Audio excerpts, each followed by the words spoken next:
Indian cricket team का एक ऐसा कैप्टन जिसने इंडिया को 3 बार वर्ल्ड कप में लीड किया हो, वो सडनली बीसीसीआई से बैन हो जाता है because of accused of match fixing। घटिया और थर्ड क्लास स्टेटमेंट। जो थी कि आप सीबीआई की रिपोर्ट अगर देखें तो उनको नहीं क्लीन चिट मिली गई है। Somebody spoiled my life। Pakistan के कैप्टन सलीम मलिक ऑस्ट्रेलिया के बॉलर सेम वॉन को उनके होटल रूम में जाकर मिलते हैं और उन्हें $2,76,000 US की अमाउंट ऑफर करते हैं, means the fix the match. उनका कहना था कि अगर पाकिस्तानी टीम अपने ही देश में सीरीज हार जाती है तो उनके घर जला दिए जाएंगे। $200,000 US cash if you just bowl wide of off stump, don't try and get us out, we'll let the ball go, match will be a draw। Salim Malik world cup cricket के पहले प्लेयर थे जिन्हें जेल भेज दिया गया था, the reason of match fixing.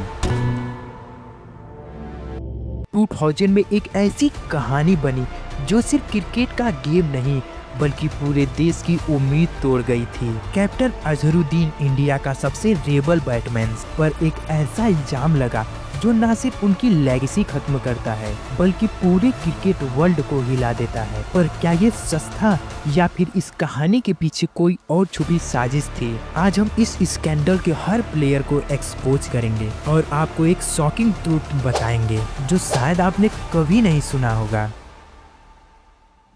3 September 1994 Australian team Pakistan आती है 3 टेस्ट मैच सीरीज के लिए। उस टाइम पाकिस्तान के captain Salim Malik Australian bowler Shane Warne को उनके होटल रूम में जाकर उन्हें $2,76,000 US की अमाउंट ऑफर करते हैं। उनका कहना था कि अगर पाकिस्तानी टीम अपने ही देश में हार गई तो हमारे घर जला दिए जाएंगे। और फिर सीरीज के एंड में सेन वॉन ने ये बात टीम के मैनेजमेंट और पूरी टीम को बता दी और इसके बाद बहुत बड़ा बवाल होता है। पूरी दुनिया को इस स्कैंडल के बारे में पता चल चुका था और आईसीसी ने सलीम मलिक को लाइफ टाइम बैन लगा दिया। 1994 के इंसिडेंट के 3 साल बाद यानी 1997 में एक बार फिर से मैच फिक्सिंग को लेकर चर्चा होने लगी और इसकी वजह इंडिया के फॉर्मर प्लेयर जो कि बाद में बैन हुए थे, मनोज प्रभाकर। 1997 में मनोज प्रभाकर पर एलिगेंस लगाए जाते हैं कि उन्हें 1994 में पाकिस्तान के खिलाफ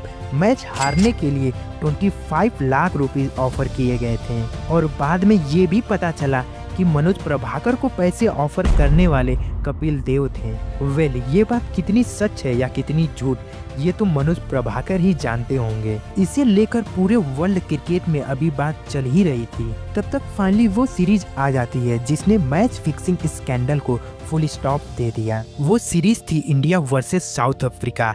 ईयर 2000 के फरवरी में इंडिया वर्सेस साउथ अफ्रीका की सीरीज स्टार्ट होने वाली थी और 1 महीने बाद मार्च में खत्म। अब इस दौरान क्रिकेट में भी अंडरवर्ल्ड के कुछ लोग इन्वॉल्व हो चुके थे, जैसे इंडिया का most wanted criminal Dawood Ibrahim, Chhota Shakeel जैसे लोग। और इसी वजह से ये मैच फिक्सिंग कोई छोटी मोटी आम मैच फिक्सिंग नहीं थी। जब साउथ अफ्रीका टीम इंडिया को उन्हीं के घर पर टेस्ट मैच सीरीज में हरा देती है, इंडियन टीम को टेस्ट सीरीज में उन्हीं के घर में हराना इम्पॉसिबल था। अब आप ऐसे समझो कि इस हार से पहले इंडिया घर पर लास्ट टाइम पाकिस्तान के खिलाफ 1987 में हारी थी। टूर खत्म होने के बाद ये खबर आती है कि साउथ अफ्रीका के captain Hansie Cronje, Herschelle Gibbs and Henry Williams match fixing में इन्वॉल्व हैं। इन तीनों प्लेयर को एक डील मिली थी। उस डील के हिसाब से हर्सल 20 रन से कम स्कोर करेंगे, हेनरी विलियम्स अपने 10 ओवर में 50 से ज्यादा रन देंगे और साउथ अफ्रीका की टीम 270 से कम टोटल स्कोर करेगी। वैसे तो गिब्स ने ये डील एक्सेप्ट कर ली थी, लेकिन मैच खेलते समय ये वो डील भूल गए और वो 74 रन लगा दिए। जब उन्हें ये डील याद आया तब साउथ अफ्रीका के कैप्टन ने डिसाइड किया कि क्रॉन्जे अपना विकेट सस्ते में दे देंगे और ऐसा ही हुआ। क्रॉन्जे जल्दी ही आउट हो गए,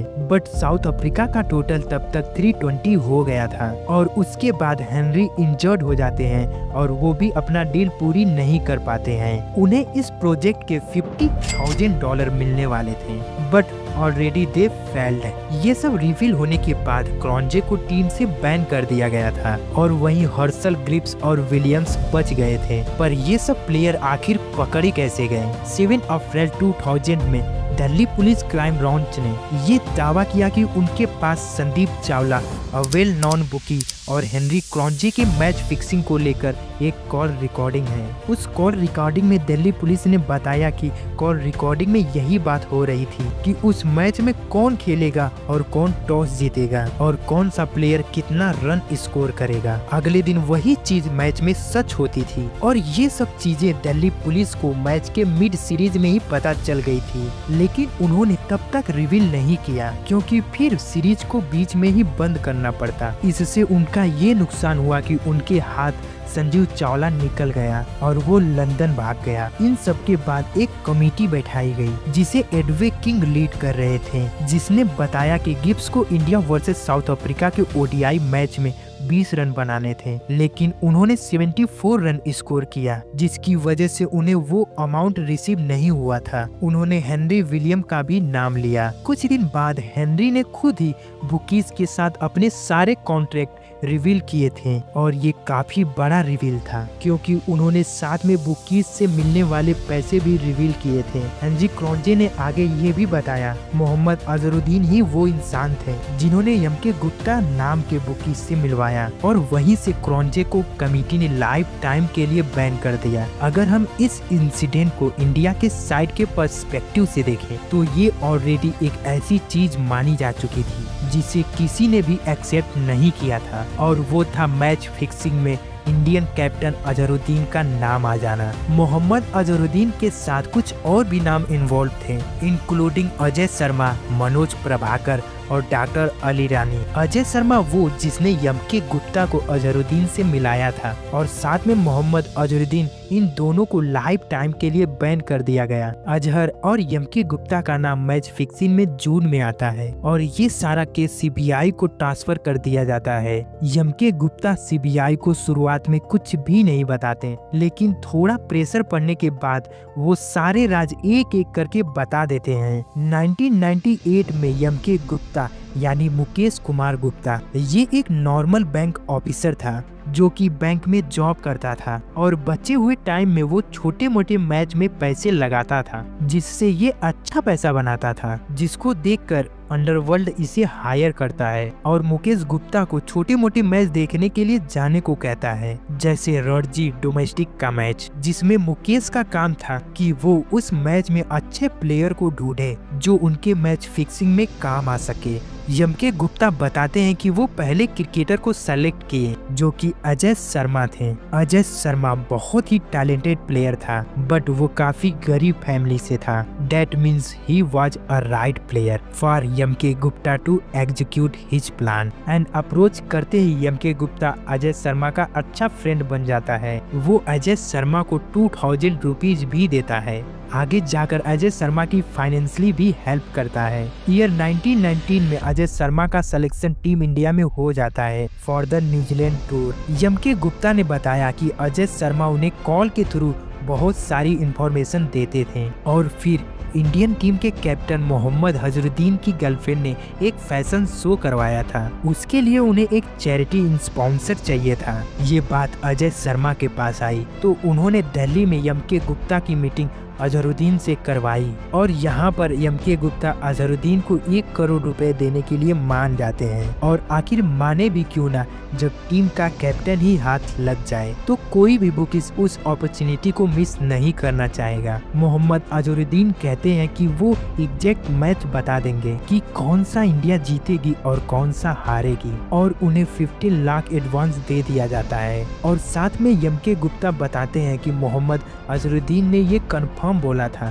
कि इंडिया 1996 का टाइटन कप हारेगी और जब जिस टीम का कैप्टन ही ये बोले तो भला कौन बिलीव नहीं करेगा। और उस टाइम उनकी बात मान ली गई और मैच में पैसा लगाया गया। मैच शुरू होते ही अजहरुद्दीन 1 रन स्कोर कर आउट हो जाते हैं और थोड़ी देर बाद अजय जडेजा भी रन आउट हो जाते हैं। इंडिया वो मैच हारने की कगार पर थी मगर सचिन तेंदुलकर अकेले ही दम पर वो मैच जिता देते हैं। इससे बेटर्स का काफी नुकसान होता है। सीबीआई ने सचिन को भी इंक्वायरी के लिए बुलाया था और वहाँ पर सचिन तेंदुलकर रिवील करते हैं that Azharuddin was not giving full 100% effort and he suspected that he was involve with bookies. बाद में सचिन से पूछा गया कि 1994 के इंडिया वर्सेस वेस्ट इंडीज वाले मैच में मनोज प्रभाकर और नयन मोग्या स्लो खेल रहे थे विदाउट एनी रीजन, उसका क्या वजह था।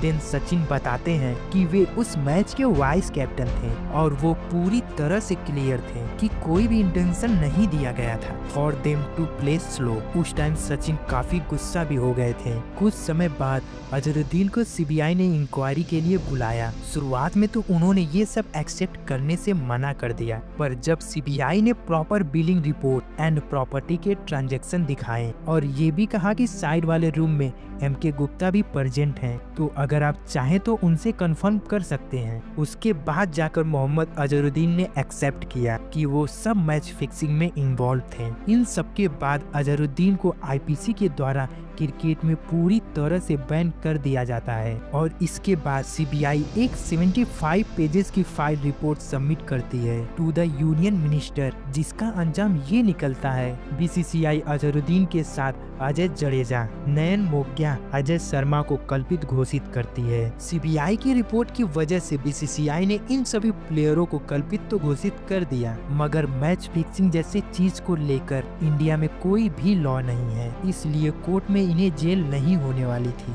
लेकिन बीसीसीआई ने पूरा एक्शन लिया और सभी प्लेयर को बैन कर दिया। इन सब के बाद Indian cricket fans team India से हेट करने लगे, क्योंकि जो प्लेयर इंडियन क्रिकेट फैन के रोल मॉडल हुआ करते थे उन्होंने अपने ही फैंस का दिल तोड़ दिया था, जो कि काफी शॉकिंग था। जिस इंडियन टीम ने 1992 से 1999 तक आईसीसी टूर्नामेंट में सिर्फ 2 सेमीफाइनल खेली थी, अब वही इंडियन टीम 2000 से 2003 तक आईसीसी के टूर्नामेंट में 3 फाइनल मैच खेल चुकी थी। दैट मीन्स इंडियन टीम में अब अच्छी रिटेंशन होने लगी थी।